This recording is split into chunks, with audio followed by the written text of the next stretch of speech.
এক বনের প্রান্তে একটি বিশাল পিপুল গাছের নিচে বসে ছিল এক চতুর শিয়াল।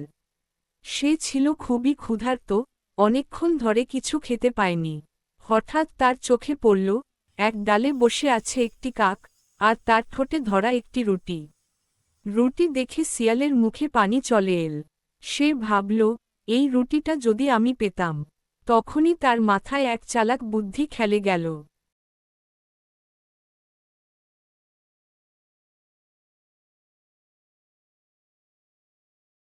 শিয়ালটি কাকের দিকে চেয়ে মিষ্টি সুরে বলল, ওরে ভাই কাক, তুমি তো দেখছি একেবারে রাজহংসের মতো দেখতে গো তোমায় কাক ভাই।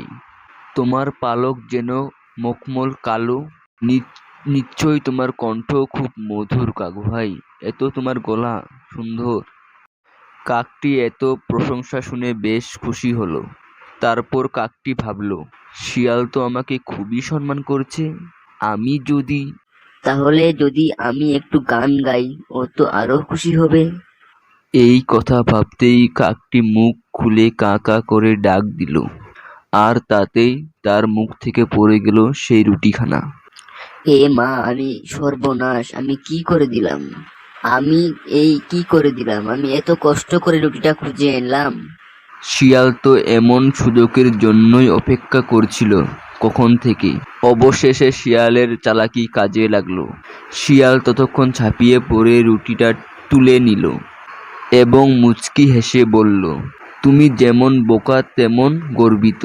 তোমার গলা একটু সুরেলা নয়, আর আমি যেটা চেয়েছি সেটা পেয়ে গেছি। এ কথা শুনে কাকটির খুব মন খারাপ হলো।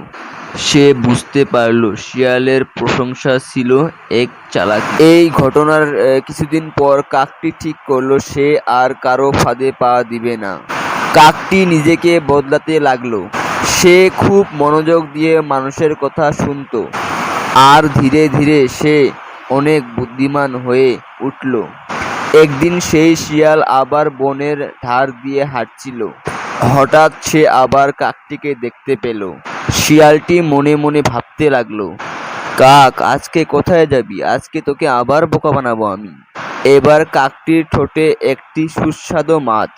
এই যে কাকটির ঠোঁটে মাছ, আজকে বেটাকে গাধা বানিয়ে মাছটা নিয়ে যাব। শিয়াল ভাবল, এই মাছটা পেলে দারুণ হতো।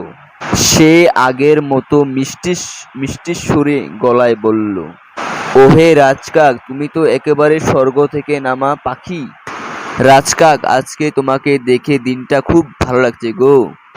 রাজকাক, যদি তুমি একটা গান শোনাও, তাহলে তো দিনটা আরো স্বর্ণালী হয়ে উঠবে। কিন্তু এবার কাকটি আগের মতো বোকামি করল না। সে চুপচাপ শিয়ালের দিকে তাকিয়ে রইল, মাছটা শক্ত করে চেপে ধরে রাখলো। তারপর সে মুচকি হেসে বলল, শিয়াল ভাই, আগের বার তোমার প্রশংসায় গলে পড়েছিলাম। এবার আমি বুঝেছি, প্রশংসা সবসময় সত্যি হয় না। তুমি বরং নিজের খাবারের ব্যবস্থা নিজেই করো। এই বলে কাকটি উড়ে গেল, আর শিয়াল রইল চুপচাপ, লজ্জায় মাথা নিচু করে। এই গল্প আমাদের এই শিখায়, নিজের ভুল থেকে শিক্ষা নিতে হয় এবং ফাঁদে পা না দেওয়ার জন্য সচেতন থাকা জরুরি।